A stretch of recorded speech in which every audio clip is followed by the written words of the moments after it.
हम लोग linear equations in one variable के स्टेटमेंट वाले क्वेश्चंस कर रहे थे कल, वही कंटिन्यू करेंगे।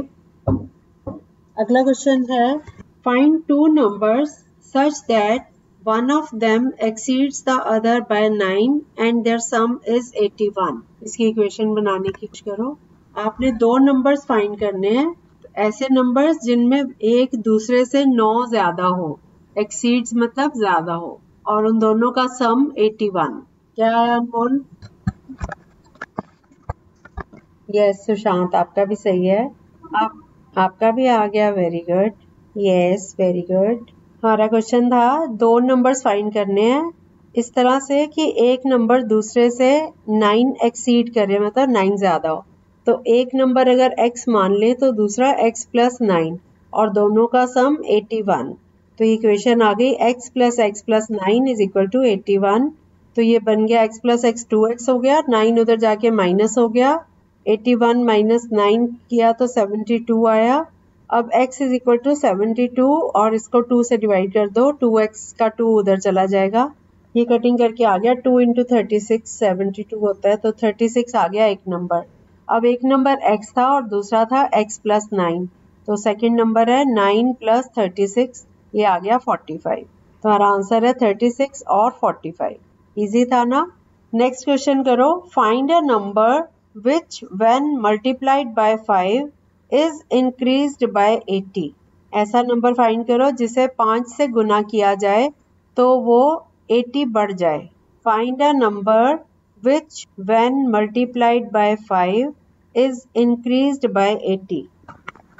नहीं बेटा, 17 नहीं। ऐसा नंबर फाइंड करो जिसे जब 5 से गुना किया जाए तो वो नंबर 80 बढ़ जाए। Yes 20 right answer. कंफ्यूजिंग है? नहीं बेटा, एक नंबर ऐसा फाइंड करना है जिसे जब 5 से मल्टीप्लाई किया जाए तो 5 इंटू एक्स हो गया तो ये 80 बढ़ जाए, मतलब x में 80 ऐड हो जाए। तो ये इक्वेशन बन गई 5x is equal to x plus 80। अब सॉल्व करो इसको, आ गया 5x is equal to x plus 80, तो x इधर आके माइनस हो जाएगा, 5x माइनस एक्स ये आ गया 4x, 4x is equal to 80, तो x is equal to 80 upon 4। Cutting करो, 4 20s आर 80, 20 आंसर। आ गया आप सबको? ओके। अब अगला क्वेश्चन करो, if 5 is subtracted from 3 times a number, the result is 16. Find the number. 16, 1 6 16.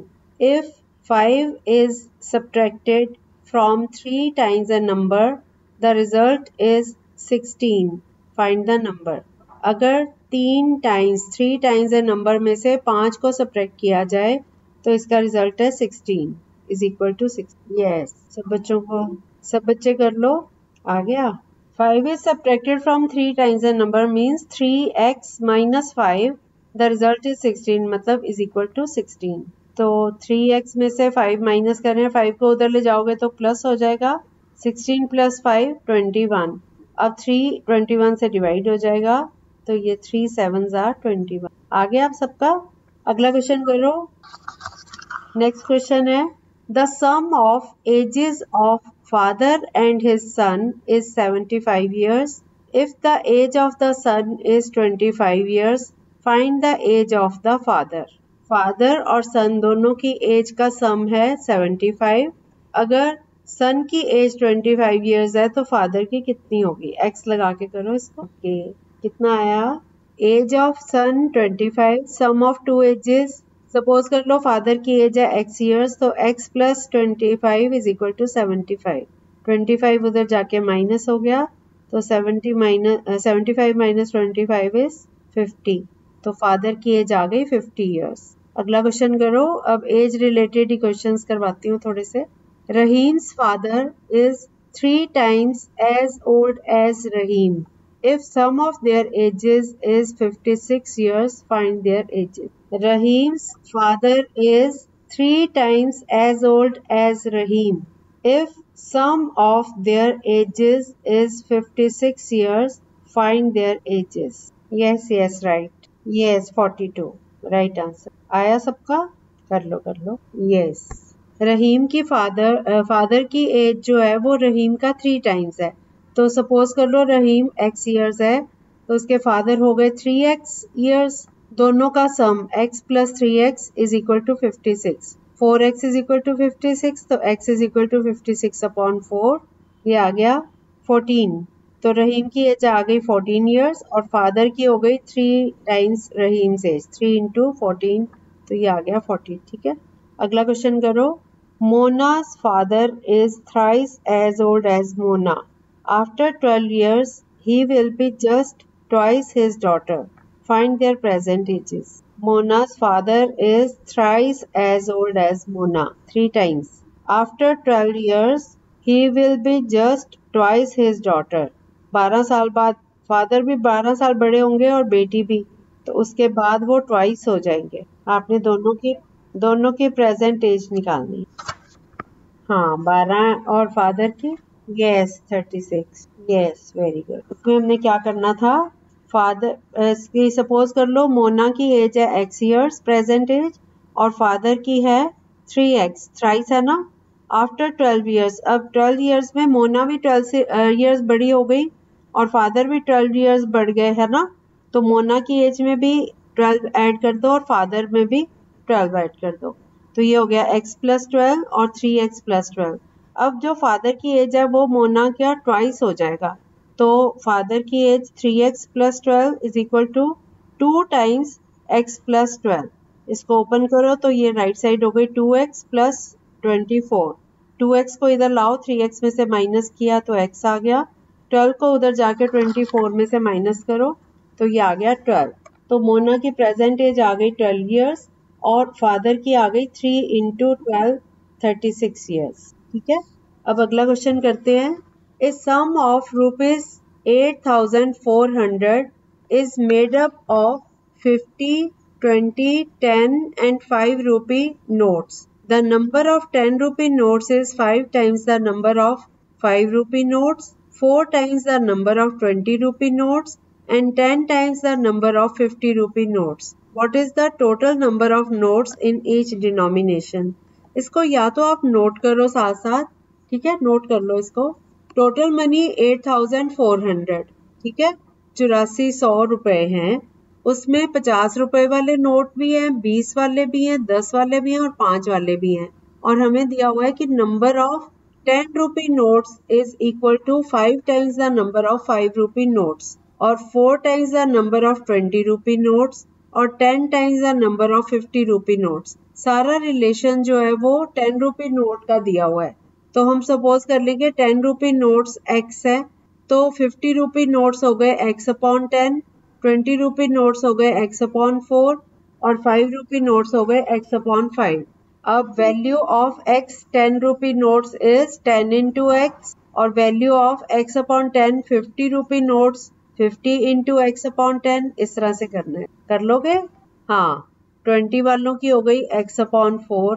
मतलब सबसे पहले आप लिखो, देखो जो 10 रुपी वाले नोट है ना उनको हम सपोज कर लेते हैं x है, तो x is equal to 5 times the number of 5 rupee notes, तो 5 रुपी नोट्स हो गए x upon 5।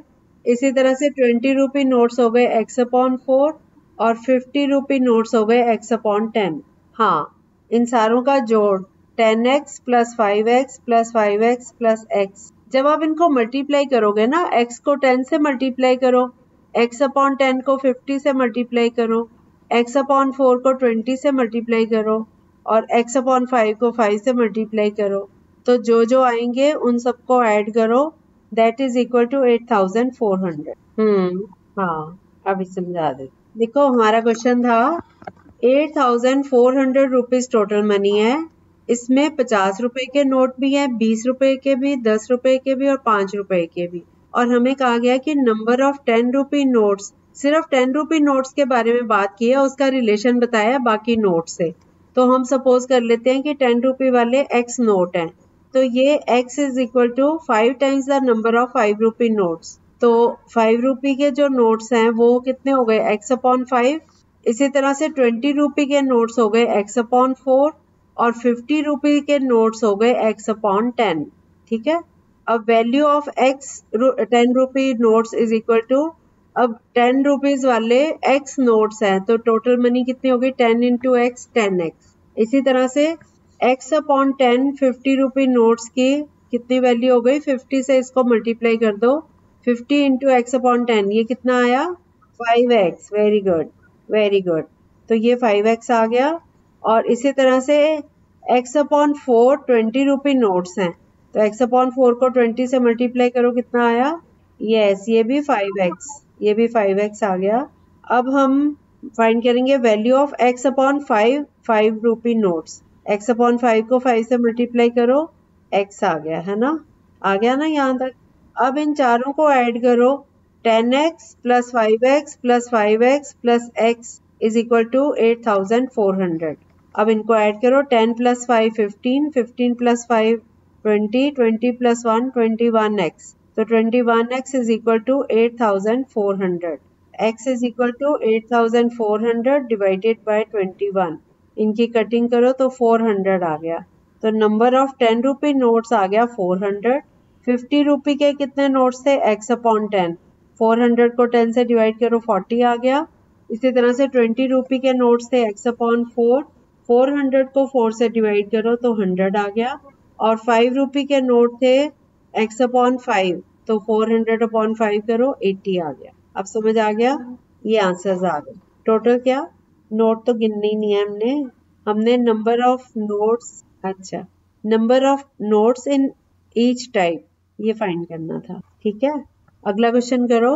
Ravish owns a plot of rectangular shape he has fenced it with a wire of length 750 metres. रविश के पास एक plot है rectangular shape का rectangle है और उसने इसके चारों तरफ वायर लगाई है और उसकी लेंथ है 750 metres. The length of the plot exceeds the breadth by 5 metres. जितनी ब्रेड्थ है लेंथ उससे 5 मीटर ज्यादा है। तो अब आपने लेंथ और ब्रेड्थ फाइंड करनी है। हमारा क्वेश्चन है Ravish owns a plot of rectangular shape he has fenced it with a wire of length 750 meters. The length of the plot exceeds the breadth by 5 meters. Find the length and breadth of the plot. 750 12 तो नहीं दिया। मैंने बताया है कि एक rectangular shape का plot है उसके चारों तरफ वायर लगी हुई है उस वायर की लेंथ है 750 मीटर तो ये आपको पेरीमीटर मिल गया ना। और length of the plot exceeds the breadth by 5 metre. जितनी ब्रेड्थ है उससे 5 मीटर ज्यादा है लेंथ।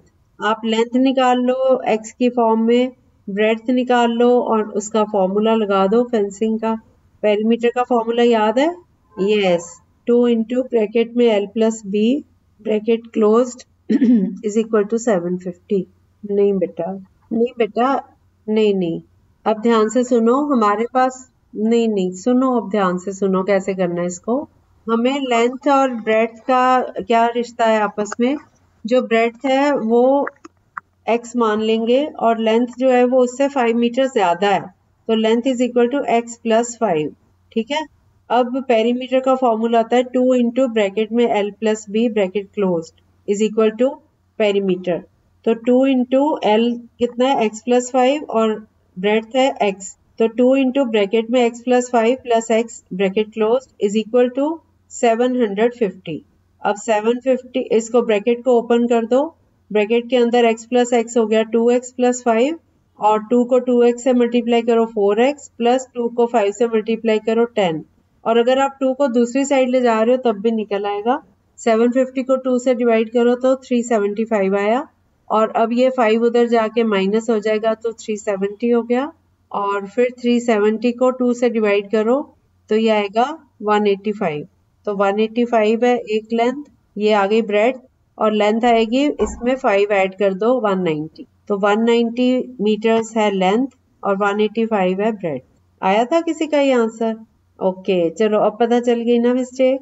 अभी भी नहीं आया हाँ तो 2x प्लस 5 हो गया ना x प्लस x करो 2x हो गया 2x plus 5 is equal to 750। 5 उधर जाके 750 में से माइनस कर दो ना पहले इसको 2 से डिवाइड करो या फिर ब्रैकेट खोलनी है तो ब्रैकेट खोल के भी कर सकते हो। 2 इंटू 2x हो गया 4x प्लस 2 इंटू 5 10 हो गया, 10 उधर जाके माइनस करो 750 में से, 740 आ गया। 4x इज इक्वल टू 740, तो x is equal to 740 upon 4। इसकी कटिंग करो, 4 1 इज 4, 3 बचा 34, 4 8 जार 32, 2 बचा 20, 4 5 जार 20, तो ये अब आ गया 185। अब तो आ गया, सबको समझ आ गया ना बेटा। अगला क्वेश्चन करें। नेक्स्ट क्वेश्चन है, Sarah's mother is 3 times as old as Sarah and 4 times as old as Sarah's sister Anne. Anne is 3 years younger than Sarah. How old are Sarah, Anne and their mother? सारा की सारा की x suppose कर लो, तो उसकी mother की 3x हो गई, और जो एन है उसकी सिस्टर वो उससे 3 साल छोटी है, तो एन की सिस्टर हो गई, एन जो है वो हो गई x माइनस 3। लेकिन जो सारा की मदर है वो सारा का 3 टाइम्स है और सारा की सिस्टर एन का 4 टाइम्स है, तो मदर हो गई 3x पहले थी, और अब उसकी एन की मदर बनती है तो ये हो गई 4 into x minus 3, 4 into bracket में x माइनस, तो 3x। मदर की दो तरह की एज आ गई, एक तो सारा के अकॉर्डिंग आ गई, एक एन के अकॉर्डिंग आ गई, दोनों को आपस में इक्वेट कर दो, तो ये हो गया आपका 3x is equal to 4 into bracket में x माइनस 3। कितना आया? Yes, very good. बाकी बच्चे भी कर लें। ओके, यस, सुशांत का भी सही है। हुआ नहीं बेटा? सारा की मदर सारा से 3 टाइम्स बड़ी है, तो सारा की एज है x, सारा की मदर की हो गई 3x, ठीक है। अब एन जो है वो सारा से 3 साल छोटी है, तो एन की एज कितनी हो गई? x minus 3। अब सारा की मदर की एज एन का, ये सारा का 3 टाइम्स है, तो 3x, और एन का 4 टाइम्स है वो, तो 4 इंटू ब्रैकेट में x माइनस 3, तो हमारे पास इक्वेशन आ गई 3x is equal to 4 into bracket में x माइनस 3। ब्रैकेट ओपन करो तो ये आ गया 3x is equal to 4 into x 4x minus 4 into 3 12। 4x को लेफ्ट साइड पे ले जाओ, माइनस 4x प्लस 3x, ये आ गया minus x is equal to minus 12। Minus से माइनस कैंसिल हो गया, तो x इज इक्वल टू 12। ये आ गई सारा की एज, और n की एज है सारा से 3 साल छोटी, तो 12 माइनस 3 कर दो, तो ये आ गई 9 ईयर्स। और सारा की जो मदर है वो 3 इंटू एक्स है, तो 3 इंटू 12 आ गया 36, तो तीनों की एज आ गई 12 ईयर्स, 9 ईयर्स और 36। ठीक है, is it clear now? Okay, चलो बाकी मंडे को करते हैं कंटिन्यू। Bye bye.